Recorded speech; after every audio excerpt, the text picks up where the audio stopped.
হ্যাঁ স্টুডেন্টস, আমি দীপান্বিতা ম্যাডাম। আজকে ক্লাস 12-এর তোমাদের যে 12-এ উঠছে তোমরা থার্ড সেমিস্টারে যে নতুন সিলেবাস, সেই সিলেবাসটা নিয়ে আলোচনা করব। আমি সিলেবাসটা পুরোটা বাংলাতে করে দিয়েছি, সঙ্গে তোমাদেরকে ইংলিশটাও বলে যাব। তোমাদের যে সিলেবাসটা তোমরা কাউন্সিল থেকে পাচ্ছ সেটা পুরোটাই ইংলিশে আছে, যাতে বুঝতে সুবিধা হয় তার জন্য আমি বাংলাতে করে দিয়েছি। বাংলাতে যেটা করে দিয়েছি সেটা প্রথমেই বলি, প্রাকৃতিক ভূগোলের মৌলিক বিষয়সমূহ, যেটা তোমাদের ইংলিশে আছে ফান্ডামেন্টালস অফ ফিজিক্যাল জিওগ্রাফি। তার মধ্যে আছে জিওটেকটনিক, জিওটেকটনিকে আছে continental drift theory according to Alfred Wegener, অর্থাৎ আলফ্রেড ওয়েগনারের মহাদেশীয় সঞ্চরণ তত্ত্ব।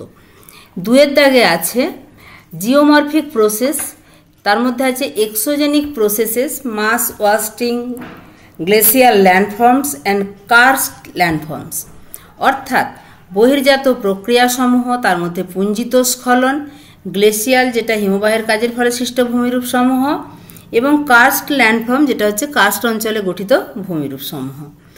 এরপরে যেটা আছে সেটা হচ্ছে climate, weather in the atmosphere, ব্র্যাকেটের মধ্যে আছে condensation, formation and types, precipitation, formation and types. অর্থাৎ এখানে যেটা ওয়েদার ইন ক্লাইমেটের মধ্যে যেটা আছে ওয়াটার ইন দ্য অ্যাটমসফিয়ার, অর্থাৎ বায়ুমণ্ডলীয় জল, যে বায়ুমণ্ডলীয় জল। তারপরে আছে ঘনীভবনের ধরন এবং শ্রেণীবিভাগ, যেটা কন্ডেনসেশনের টাইপস অ্যান্ড ক্লাসিফিকেশন, আর একটা প্রেসিপিটেশনের টাইপস অ্যান্ড ক্লাসিফিকেশন। এরপরে আছে বায়ুমণ্ডল অর্থাৎ hydrosphere, characteristics of ocean floor, temperature and salinity, ocean minerals, food and power, ocean deposit. অর্থাৎ বায়ুমণ্ডলের মধ্যে আছে সমুদ্র তলদেশের বৈশিষ্ট্য, সমুদ্র জলের উষ্ণতা, লবণতা, সামুদ্রিক খনিজসমূহ, খাদ্য এবং শক্তি। এছাড়া আছে সামুদ্রিক অবক্ষেপ, যেটা ওশান ডিপোজিট।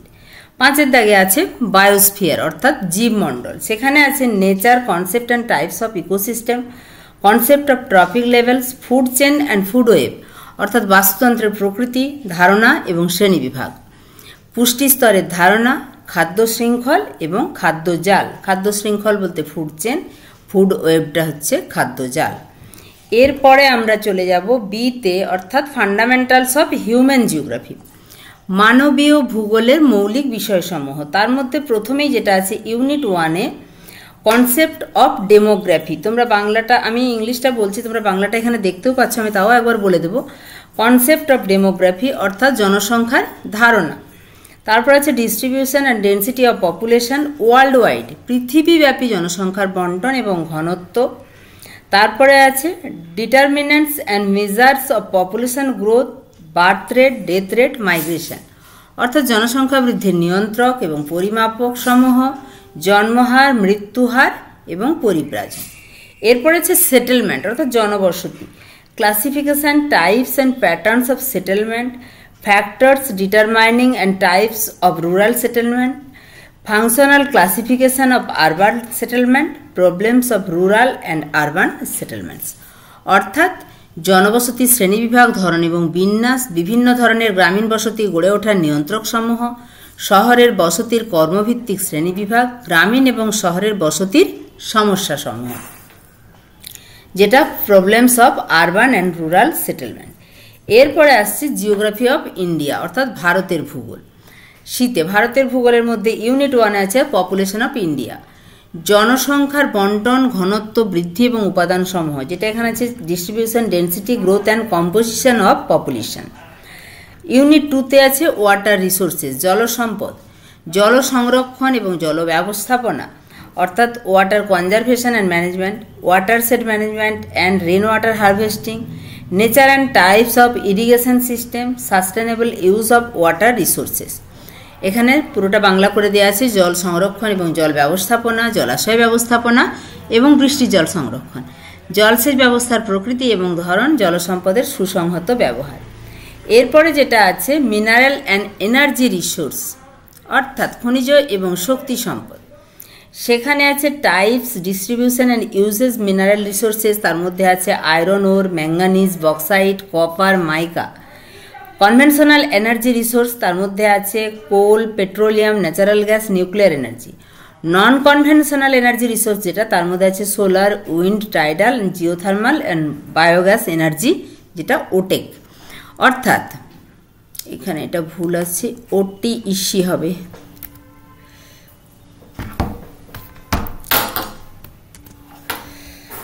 আচ্ছা, বাংলাটা বলে দিই। শ্রেণীবিভাগ, বন্টন এবং ব্যবহার খনিজ সম্পদে তার মধ্যে লোহা, আকরিক, ম্যাঙ্গানিজ, বক্সাইট, তামা, অভ্র, চিরাচরিত শক্তি সম্পদ। কনভেনশনাল এনার্জি রিসোর্স যেটা তার মধ্যে কয়লা, খনিজ তেল, প্রাকৃতিক গ্যাস, পারমাণবিক শক্তি। নন কনভেনশনাল এনার্জি রিসোর্স যেটা সেটা অচিরাচরিত শক্তি সম্পদ, তার মধ্যে আছে সৌর, বায়ু, জোয়ার ভাটা, ভূতাপ, জৈব গ্যাস শক্তি এবং ওটেক। এরপরে আছে এগ্রিকালচার অর্থাৎ কৃষিকাজ।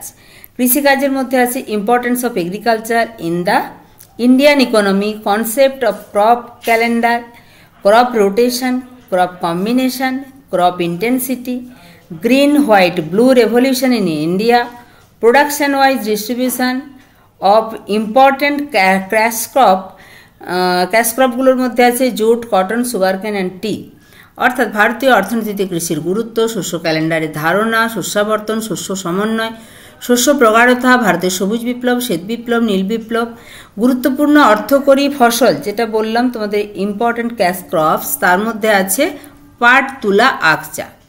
এরপরে চলে যাব transport and communication, importance of different modes of transport, তার মধ্যে আছে types and importance of personal and mass communication system. অর্থাৎ পরিবহন যোগাযোগ ব্যবস্থার মধ্যে কী কী আছে, বিভিন্ন ধরনের পরিবহনের গুরুত্ব, ব্যক্তিগত এবং গণযোগাযোগ ব্যবস্থার প্রকারভেদ ও গুরুত্ব।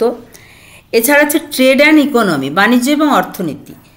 ট্রেড অ্যান্ড ইকোনমির মধ্যে আছে কনসেপ্ট, ক্লাসিফিকেশান, বেশ ইম্পর্টেন্স। এটাতে এটা যে বাংলাটা অর্থাৎ বাণিজ্যের ধারণা এবং শ্রেণীবিভাগ। এর মধ্যে আমার একটা জিনিস একটুখানি বলে নিচ্ছি তোমাদেরকে কিন্তু ব্যাপারটা খুব সিরিয়াসলি নিতে হবে। আর কিন্তু স্কুলের পরীক্ষা নয়, এবারে পড়াশোনাটা প্রথম থেকেই মন দিয়ে করতে হবে। কারণ তোমরা স্কুলের যতটুকু যা টিচাররা পড়িয়েছেন সেখান থেকে তোমরা টিচাররা যেটা জোর দিচ্ছেন সেই অনুযায়ী বুঝতে পারছো যে কোনটা তোমাদের জন্য ইম্পর্ট্যান্ট বা কোনটা স্যারেরা পরীক্ষায় কোশ্চেন দিতে পারেন। এখানে কিন্তু সেরকম কোনো স্কোপ নেই কাউন্সিলের কোশ্চেন, অন্য স্কুলে পরীক্ষা দিতে যেতে হবে, তাই পুরো ব্যাপারটাই মন দিয়ে পড়তে হবে। আচ্ছা, প্রথমে বলি জিও টেকটনিক, যেটা আলফ্রেড ওয়েগনারের মহাদেশীয় সঞ্চয়ন তত্ত্ব, এটা আমাদের 6 ঘন্টার ক্লাস আছে। জিওমরফিক প্রসেসেসের মধ্যে 9 ঘন্টার ক্লাস আছে। জলবায়ু ক্লাইমেটের মধ্যে 5 ঘন্টার ক্লাস আছে। হাইড্রোস্ফিয়ার বড় চ্যাপ্টার 9 ঘন্টার ক্লাস আছে। এর আগে জিওমরফিক প্রসেসটাও 9 ঘন্টার ক্লাস ছিল। আচ্ছা, বায়োস্ফিয়ার আছে 5 ঘন্টা, জীবমণ্ডল যেটা সেটা আছে 5 ঘন্টার ক্লাস। এরপরে পপুলেশন আছে 10 ঘন্টার ক্লাস। জনবসতি সেটেলমেন্ট আছে 8 ঘন্টার ক্লাস। পপুলেশন অফ ইন্ডিয়া আছে 3 ঘন্টার ক্লাস, যেটা এই যে ভারতের জনসংখ্যা 3 ঘন্টার ক্লাস। জল সম্পদ যেটা আছে সেটা আছে 3 ঘন্টার ক্লাস। আবার মিনারেল অ্যান্ড এনার্জি রিসোর্স যেটা সেটা আবার আছে 10 ঘন্টার ক্লাস।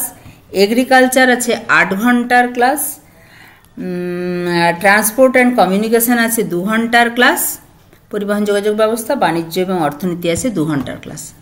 আমি সেই মতো সমস্ত চ্যাপ্টারগুলো যেগুলো বড় সেভাবে বড় হিসেবেই পড়াবো।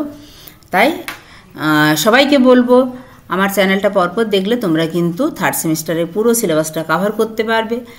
আমি যেহেতু তোমরাই নতুন সিলেবাস এর প্রথম ব্যাচ, তাই তোমাদের জন্য আমি প্রায় প্রতিদিনই হয় লাইভে না হলে ভিডিওতে পুরো সিলেবাসটাই শেষ করব। ঠিক আছে, দেখা হচ্ছে পরের ভিডিওতে। ততক্ষণে সবাই সুস্থ থাকবে, ভালো থাকবে, মন দিয়ে পড়াশোনা করবে। প্র্যাকটিক্যাল পরীক্ষা হোক আর নাই হোক, তোমরা কিন্তু সিলেবাসটা এখনই লিখে নাও বা সিলেবাসটা জোগাড় করে বুঝে নাও। লিখে নিতে বলছি এই কারণে, বাংলাটা তো তোমরা পাবে না, বাংলাটা লিখে নাও এবং তার সাথে কোনটা কত ঘন্টার ক্লাস সেটা তোমরা ইংলিশে পেয়ে যাচ্ছ। ইংলিশ সিলেবাসটা তোমাদের হাতে থাকলেই পেয়ে যাচ্ছ কোনটা কত ঘন্টার ক্লাস। সেই অনুযায়ী গুরুত্ব দিয়ে সেভাবেই পড়াশোনা করবে। আর অবশ্যই যেটা দরকার হবে আমাকে বলবে, আমি তো সবসময় সঙ্গে আছি। টাটা।